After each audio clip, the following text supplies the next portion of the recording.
नमस्कार विद्यार्थी मित्रों, today discuss the examples of T inverse.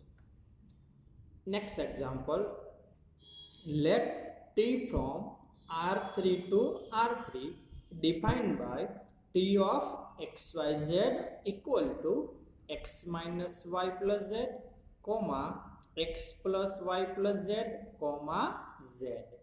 Check that T inverse is exact. Find T inverse if possible. Here given linear transformation T of xyz, let T from R3 to R3 is linear transformation. Defined बनाए लखजो T from R3 to R3 is linear transformation defined by T of xyz equal to x minus y plus z, comma x plus y plus z, comma z. Check that T inverse is exact. તો તમને એક linear transformation આપેલું છે, તમારે check કરવાનું છે તે linear transformation નું inverse exact છે કે નહીં. जो जरूरी नहीं तो बधा लिनियर ट्रांसफॉर्मेशन નું એનું ઇન્વર્સ પોસિબલ હોય. ઇન્વર્સ લિનિયર ટ્રાન્સફોર્મેશન ફાઇન થઈ પણ શકે અને ન પણ થાય. મીન્સ એક્ઝિટ થાય અને ન પણ એક્ઝિટ થાય. જો એ પોસિબલ હોય તો ટી ઇન્વર્સ આપણે ફાઇન્ડ કરવાનું છે. ચાલો કમ્પ્લીટ. ઓકે, કઈ રીતના સ્ટાર્ટ કરશું? હવે ઇન્વર્સ માટે જો તમારે કોઈ ફંક્શનનું ઇન્વર્સ જોતું હોય ને તો એ ફંક્શન 1 અને 1 બનવું જોઈએ. એટલે આપણે ફંક્શન એટલે આપણા માટે લિનિયર ટ્રાન્સફોર્મેશનનું જો ઇન્વર્સ એક્ઝિટ થાય છે કે નહીં એ જો આપણે ચેક કરવું હોય તો બે કન્ડિશન સેટિસ્ફાઈ થવી જોઈએ. If T is 1 and T is 1. જો આવું કંઈક બને, T is 1 and T is on 2, then implies T inverse is exact. T 1 હોવું જોઈએ, T on 2 હોવું જોઈએ. If your T is 1 and T is on 2, then T inverse is exact. ચાલો complete. Okay, હવે 1 ક્યારે થાય? તો તમારી પાસે એક થિયરમ છે જે આપણે હજી જોયો નથી, નેક્સ્ટ જોવાના છીએ. આવું થિયરમનું સ્ટેટમેન્ટ છે, N T equal to singleton zero vector. જો here theta is zero vector, kernel of T is singleton zero vector. એન્ટીમાં માત્ર ઝીરો વેક્ટર હોય તો ઇમ્પ્લાઇઝ ટી શું થાય? 1 ટી જો 1 હોય તો એનટી ઇક્વલ ટુ શું થાય? સિંગલ કન ઝીરો વેક્ટર. હવે તમારે ટી 1 તો બતાવવાનું છે પહેલા.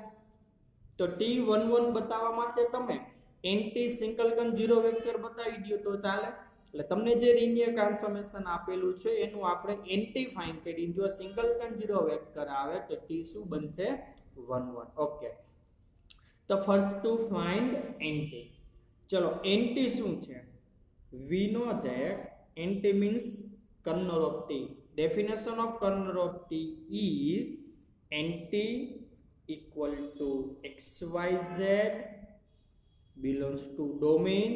We have domain is R3 such that T of XYZ equal to 0 vector. जो theta dash means 0 vector of codomain. એટલે એનટી ની અંદર એવા વેક્ટર લ્યો જેની ઇમેજ શું હોય? 0 વેક્ટર હોય. તો N T equal to vector xyz belongs to R3. T of xyz given that T of xyz is x minus y plus z, comma x plus y plus z, comma z equal to 0 vector. Theta dash is 0 vector of codomain. Codomain નો 0 vector है. Codomain R3 છે, means 0 0 0. ચાલો ready, આપણે x Y Z find કરવા છે. તો જો જે આ બંને વેક્ટરના ફર્સ્ટ કોઓર્ડિનેટ કમ્પેર કરો જોઈએ. First coordinate equal to first coordinate and it is x minus y plus z equal to 0. Second coordinate equal to second coordinate x plus y plus z equal to 0. Third coordinate equal to third coordinate and it is z equal to 0. चलो z ની value આ બંનેમાં value put કરો જોઈએ. x minus y plus z but z is 0, તો here equal to 0. Here also z is 0. અહીંયા put કરો જોઈએ x plus y equal to 0. હવે આ બંનેનું એડિશન કરશો તમે એટલે આવી રીતના થશે. હું રફમાં સમજાવું. x minus y equal to 0 plus x plus y equal to 0. એડિશનમાં સાઇન ચેન્જ કરવાની જરૂર નથી. x plus x is 2x minus y plus y cancel equal to 0. therefore 2 સામે જવા દે x equal to 0. પછી આપણે લખશું direct x equal to 0. x equal to 0 આમાં અથવા આમાં વેલ્યુ પુટ કરો જોઈએ તો y પણ શું આવશે? 0 આવશે. તો x is 0, y is 0 and z is 0. that means nt equal to xyz but x is 0, y is 0, z is 0. એનો મીનિંગ શું થયો? nt ની અંદર only one vector and it is 0 vector. તો આપને ખબર જ છે જો nt માં સિંગલટન 0 વેક્ટર હોય, આ થીટા વડે દર્શાવેલ છે રેડી, 0 વેક્ટર હોય તો t શું બને? 1 1. therefore t is 1 1. reason is nt equal to singleton 0 vector double implies t is 1 1. આવું થિયરમ છે. તો t 1 1 થઈ ગયું. હવે ઓન ટુ કેવી રીતના બનાવો? જો તમને જે લિનિયર ટ્રાન્સફોર્મેશન આપેલું છે ડોમેન R3 કોડોમેન R3 બંનેના ડાયમેન્શન સેમ થાય તો એ શું બને? ઓન ટુ બને. તેવું કહી શકું. જોજો here dimension of domain is equal to dimension of, chalo domain is R3 and dimension of R3 is 3. Similarly, dimension of codomain equal to dimension of codomain. We have codomain is also R3. The dimension of R3 is 3. Here dimension of domain equal to dimension of codomain. चलो domain नु dimension 3, codomain नु dimension 3, both are same. Therefore t is onto. domain codomain ના dimension હોય તો t શું થાય? onto. t is 1 1, t is onto. Therefore t inverse is exact. चलो जो t 1 1 onto હોય તો t શું થશે? t inverse exact થશે. તો ફર્સ્ટ ક્વેશ્ચન કમ્પ્લીટ થઈ ગયો. ચેક કે t inverse is exact. Answer is yes, t inverse is exact. find t inverse if possible. જો પોસિબલ હોય તો t inverse ફાઇન્ડ કરો. જો t inverse exact થતું હોય તો એનું t inverse તમારે કમ્પલસરી ફાઇન્ડ કરવાનું થશે. એવો આન્સર આવે t inverse is does not exist તો એનું ઇન્વર્સ ફાઇન્ડ કરવાની જરૂર નથી. ચાલો રેડી. ચલો કેવી રીતના ફાઇન્ડ કરશું એની વાત કરી દઉં. જો આવું આપેલું છે t of xyz equal to x minus y plus z x plus y plus z z.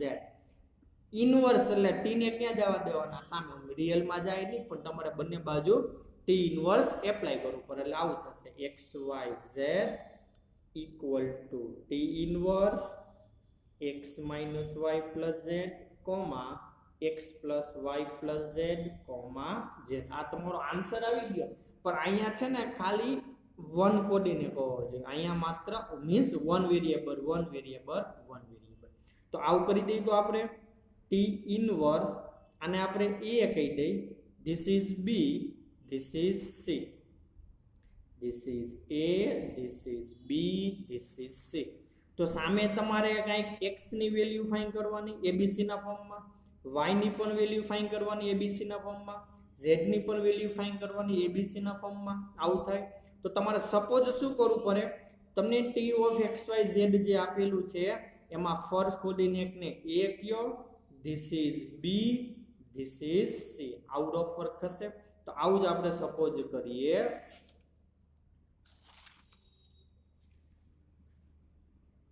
ચલો સપોઝ કરશું પહેલા, let a equal to x minus y plus z, b equal to x plus y plus z, and c equal to z. જો આવું suppose કરવાનું હતું.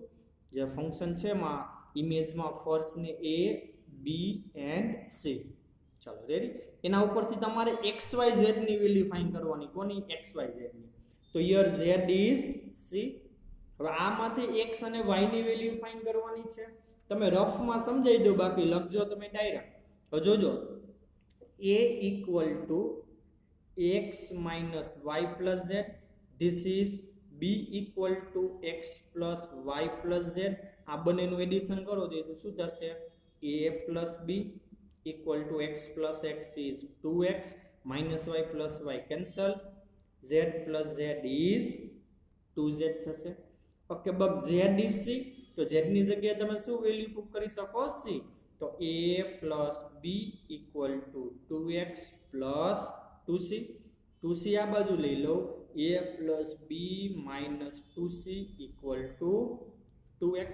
આપણે તો x find કરવા છે, 2 ને સામે જ આવવા દો.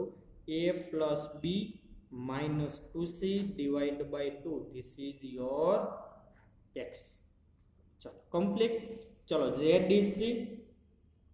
x is a plus b minus 2c divided by 2. તો x is a plus b minus 2c divided by 2. ચલો x પણ ફાઇન્ડ થઈ ગયા. હવે y ફાઇન્ડ કરવા છે. હવે જોજો, અહીંયા તમારી પાસે આવું ઇક્વેશન હતું, આ બંનેનું એડિશન કરો a અને b વાળું, એટલે આવું થયું તેને. ઓકે, એમાં તો y કેન્સલ થઈ જાય છે, આપણે y ફાઇન્ડ કરવા છે. તો કેવી રીતના y ફાઇન્ડ કરશું? એક કામ કરીએ, આમાંથી આ માઇનસ કરીએ એટલે આવું થાય.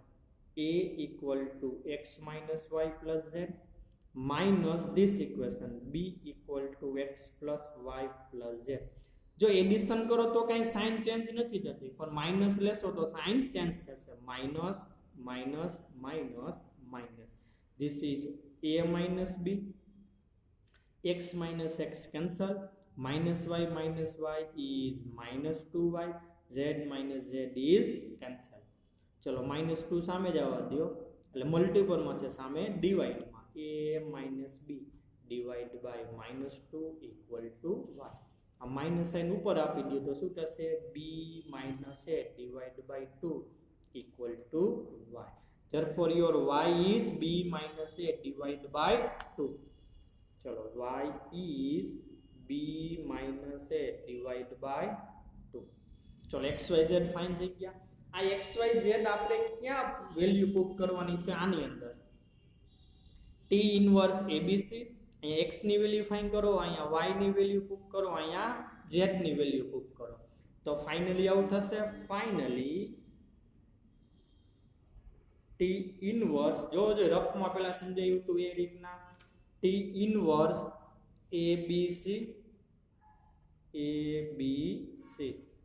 ઇક્વલ ટુ abc ની વેલ્યુ ફાઇન્ડ ન કરતા તો તમારે વેલ્યુ કેની પુટ કરવાની? x y z ની વેલ્યુ પુટ કરવાની. ચાલો, x is a plus b minus 2c divided by 2, y is b minus a divided by 2, z is c. This is your inverse linear transformation. એક example આવો હશે, inverse કઈ રીતના find કરું. આ એબીસી ક્યાંથી ફાઇન્ડ કરવાના? લિનિયર ટ્રાન્સફોર્મેશનમાં જે આપેલું છે image a b and c.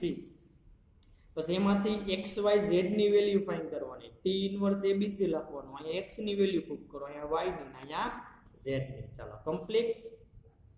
Solution બતાવી દઉં સોલ્યુશન લખવા માટે.